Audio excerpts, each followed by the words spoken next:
Las sugerencias saludables de Cuenca son presentadas por el señor Jorge Lescano, quien es corresponsal de la Asociación UNESCO para el Desarrollo Cultural. Cuenca no es médico, pero todas sus sugerencias están basadas en la investigación y el estudio de papers e informes científicos de médicos e investigadores. La primera sugerencia es: vayan a los médicos de manera preventiva para mantener la salud y no caer en la enfermedad. Si les gusta el material, compártanlo. Suscríbanse al canal, denle like y activen las notificaciones haciendo clic en la campanita.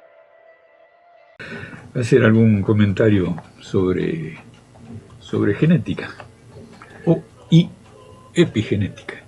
Sí, bueno, vos me pedís un comentario y yo aprovecho para decirte que hoy inauguramos un nuevo ciclo que se va a dedicar exclusivamente a la vejestud, como la hemos denominado el año pasado. Un amigo también, otro amigo, nos escuchan nuestros amigos, me hizo una crítica, me dice, no lo llame vejestud porque está bien, es un neologismo, vos qué querés decir. Yo quiero decir vejez con juventud.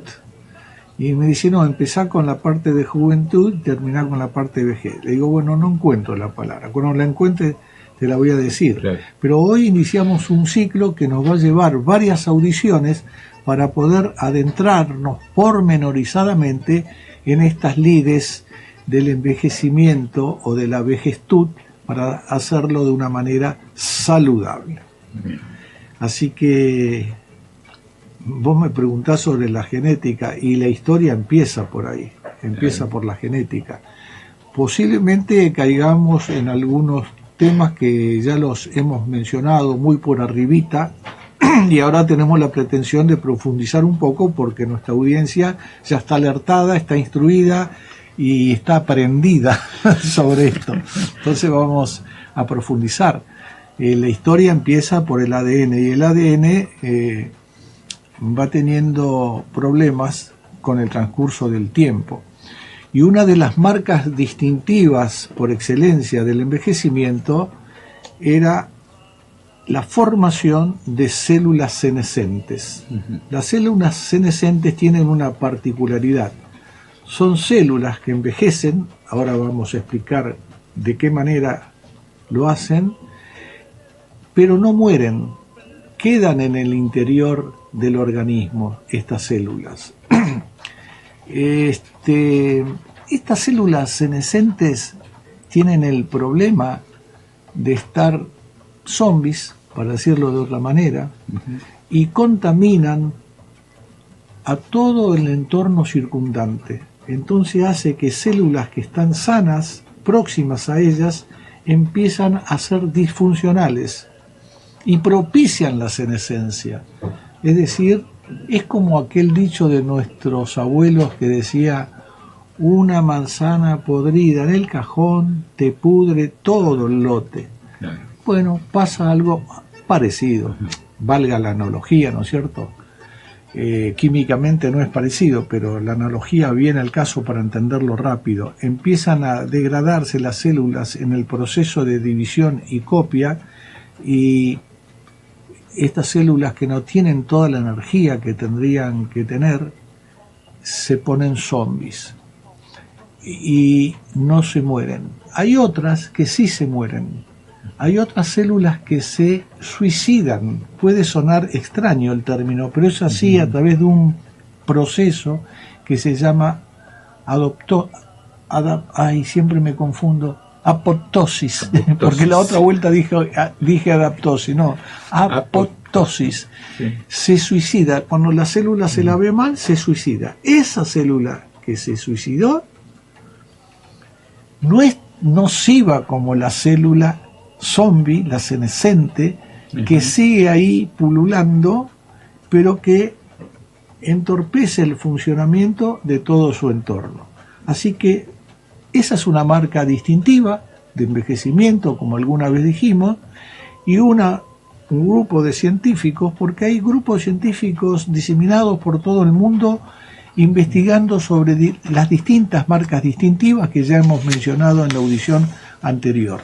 Bueno, sobre este tema en particular hay un científico español llamado Serrano que está haciendo lo imposible para eliminar las células senescentes de tal suerte de poder envejecer de una manera más sana, porque la célula zombie propicia enfermedades y hace que se produzca la tan mentada pérdida de proteostasis.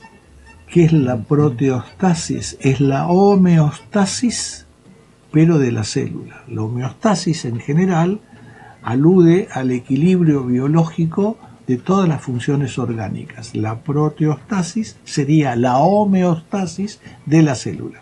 Y se pierde proteostasis. Y entonces se pierde esperanza de vida por este camino. Y hay que hacer cosas. Hoy en día se está avanzando bastante rápido porque la luz de los elementos que nos provee la inteligencia artificial, hay robots que hacen prueba y error y ensayos sobre moléculas que tienden a mejorar esta situación. Entonces, lo que antes se tardaba décadas, hoy se tarda meses. A esa velocidad estamos avanzando en este tema. Es interesantísimo. Así que este envejecimiento termina siendo, producto de las células senescentes, una pérdida de información. Hay otras marcas distintivas, mencionamos varias. Vos me preguntaste sobre el ADN. El ADN se puede mantener incólume porque es propio de la especie.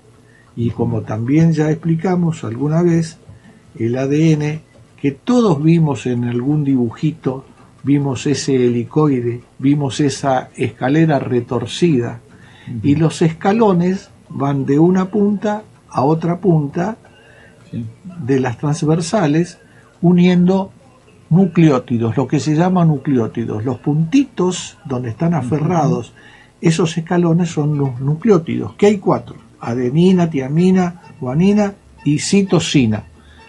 Bueno, el ADN está formado por estos nucleótidos, por estos escaloncitos, pero no se unen de una manera arbitraria, se une A con T y G con C, adenina con tiamina y guanina con citosina. Y se van formando distintas porciones de esa escalera cuasi infinita, no es infinita, pero es enormemente grande. Después vamos a aludir a la mensura de ella en término nano, ¿no? Porque es algo muy chiquito. Esas se supone, no se supone, un gen, por ejemplo, son 150 escalones, para tener una idea gráfica, para que la gente entienda. Uno dice, bueno, pero ¿qué es el gen? ¿Es la adenina, la tiamina? No. Es un grupo de escaloncitos con una función dada con la que venimos a este mundo a propósito de la especie que representamos.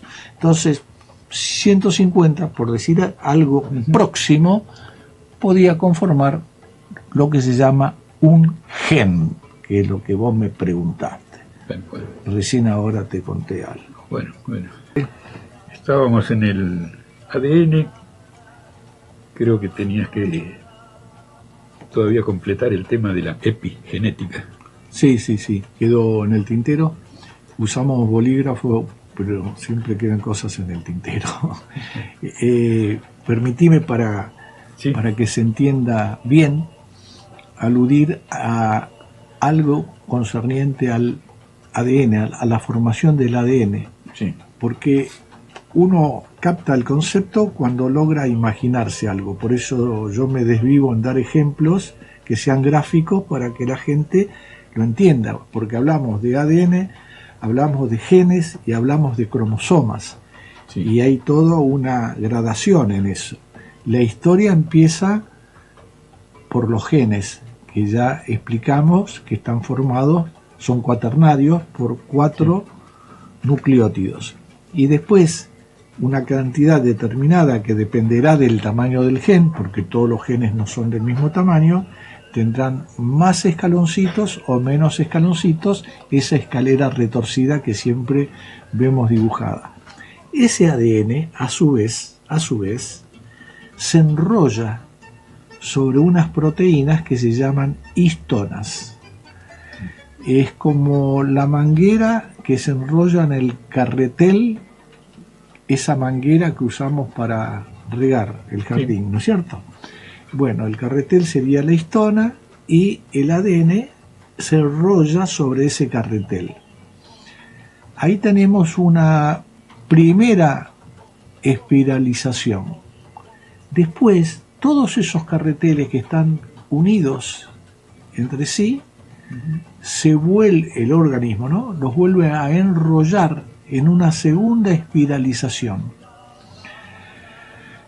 No conforme con eso, porque tiene que estar todo muy compactado, se produce una super espiralización y llegamos recién entonces a lo que se llama cromosoma, que todo lo tenemos en la punta de la lengua, pero a veces no nos imaginamos en qué lugar está. El cromosoma adentro tiene el ADN y el ADN adentro tiene los genes, todo a nivel nano, que después les voy a dar las medidas. Y los cromosomas terminan en algún momento, en algún lugar, tienen extremos y esos extremos se llaman telómeros. Y otra de las marcas distintivas del envejecimiento, siempre se dijo, es el acortamiento de los telómeros. Pero se ha verificado últimamente que no se alude exclusivamente o de manera absoluta a la medida de esos telómeros, sino que el envejecimiento va a estar dado por la velocidad de acortamiento del telómero. Conforme aumenta esa velocidad con que se acorta el telómero y queda el cromosoma más deshilachado, como los cordones de la zapatilla, bueno, eso indica más envejecimiento. ¿Cómo se mide? ¿Cómo se hace? Bueno, es otra película que les voy a contar en otro momento. Pero hasta ahora nos quedamos terminando con la conformación del ADN, que hace a la genética. Y vos me acabás de preguntar sobre la epigenética. La genética es un rasgo propio de la especie, difiere de especie a especie, tenemos distintos ADNs, es algo estructural, muy fijo, por eso digo estructural. Se han detectado ADNs en restos fósiles de neandertales, se ha podido ver, está el ADN ahí. Y también más antiguos, de millones de años se han detectado ADNs. No me refiero exclusivamente a nuestra especie, de cualquier otra. O sea, es decir, que eso es algo muy estructural. Nacemos con ese ADN y lo mantenemos hasta nuestra muerte, con alteraciones producidas por la epigenética. ¿Y qué es la epigenética? La epigenética es el director de la orquesta. Como el ADN es estructural, es algo fijo que tiene nuestro organismo, nuestro organismo, tiene un piano. Y el piano está ahí, tangible, lo podés tocar, rígido, estructural. Pero yo invito a distintos pianistas a que interpreten ese piano, que me define en la vida al comienzo. Entonces, conforme toques las teclas, haciendo los silencios, las distintas velocidades, corchea, semicorchea, fusa, semifusa, todo, va a surgir una melodía distinta si tocas el piano vos o si lo toco yo. Ese intérprete es la epigenética, que es la manera en cómo logramos que se exprese la genética que está contenida en las teclas del piano. Bien. Esta es una metáfora. Otra metáfora puede ser, bueno, mira, la genética es el libro, pero no es lo mismo que lo leo Pedro, Juan o Joaquín. Cada uno va a contar cosas distintas de lo que leyó en ese texto. Esa es la epigenética. A mí me gusta decir que es el director de la orquesta porque es el que le indica a los genes cómo expresarse. Porque nosotros tenemos células, te adelanto algo, células madre que son pluripotenciales, pero la epigenética, que está formada por la cromatina, que son los cromosomas de los que hemos hablado, más la proteína, le dice a esa célula, en su proceso de división y copia celular, si se va a convertir en una célula, o si tiene que convertirse en una célula de riñón o de corazón. Y eso hoy se logra sacando las células epiteliales, las células de la epidermis. Con eso ya podés dirigirlo. Pero nuestro organismo, que es sabio, está esa maravilla, a través del epigenoma dice, bueno, vos te vas a convertir en célula de intestino, vos en célula de ojo, vos en célula de cerebro. Eso es el epigenoma. El epigenoma logra todas esas cosas. Ese epigenoma es hereditario, lo heredamos de nuestros padres. La genética, nuestro genoma, es propio de la especie, pero son distintos entre personas. Pero lo que es heredado de nuestros padres es la epigenética. Hago hincapié en este aspecto porque me costó explicárselo hace poquito, el mes pasado, a una amiga que me hablaba de que ella heredó la genética. Lo que se hereda es la epigenética, que es el director de la orquesta. La genética se mantiene incólume, se rompen algunos genes y ahí donde se genera la enfermedad, se genera el envejecimiento. Eso hay que tener genética, pero es la epigenética que manda. ¿Y cómo haces para preservar esa genética? Con tu estilo de vida. Depende de qué comas y qué hagas. Si fumás, no fumás, si tomás alcohol, si no tomás alcohol, si estás expuesto a radiación por condiciones de trabajo. Hasta la propia gravitación influye sobre eso, incide de manera importante. Si haces gimnasia, si no haces gimnasia, todos estos elementos hacen a la manifestación de esos genes, ayudándolos o deteriorándolos. Si se rompen los genes, tenés que ayudarlos de alguna manera. Todo esto tiene que ver con el psicográfico, con el estilo de vida, cómo te conducís vos en la vida para preservar aquello con lo que naciste, con lo que viniste al mundo. Lo importante es que eso se mantiene bastante fijo y bastante estructural. Vos recordarás la experiencia de la oveja Dolly. Sí. La oveja Dolly fue clonada. ¿Qué quiere decir clonada? Se hace una oveja a imagen y semejanza de otra oveja, que no era Dolly, la madre de Dolly, que era un clon de Dolly. Es algo, entre comillas, idéntico a Dolly. ¿Y cómo se puede hacer de que nazca una oveja sanita, bebita y empiece a crecer saludablemente? Tomando los genes de su madre clon, que ya es vieja, porque vos podés clonar, porque nosotros es como si tuviéramos en nuestro organismo un backup con los genes de la juventud y podés revivirlo a eso. Por eso la epigenética es importantísima, depende de nosotros por nuestro estilo de vida y cada día más de los avances que hace la ciencia para combatir la vejestud. No sé si se entendió algo de todo esto. Sí, no, se entendió, se entiende y aparte uno va descubriendo en base a toda la información la maravilla del ser humano, ¿no? La maravilla. Es mágico. Sí, es mágico. Casi por mágico. Eso, para los creyentes decimos, ¿y qué es lo que es la creación, no? Que hay alguien. Sí, bueno, nosotros recurrimos a la creencia. Tener presente que esta genética está ayudada, como dije en la entrada anterior, muchísimo hoy en día por los avances que se hacen con el uso de la inteligencia artificial, Claro. que tiene sinergia, va a tener sinergia cuando se termine de desarrollar la computación cuántica. La computación cuántica, que va a encontrar respuesta a los problemas a velocidades vertiginosas, mucho más que el más poderoso ordenador que hoy existe, con la inteligencia artificial va a producir maravillas. Lo bueno es que avanza a pasos agigantados. Lo malo es que al principio, como siempre ocurre, aquellos que están en situación económica privilegiada van a tener acceso a ella antes que el vulgo en general. Yo no sé si a nosotros nos va a abarcar, no por tiempo, sino porque va a ser carísimo al principio.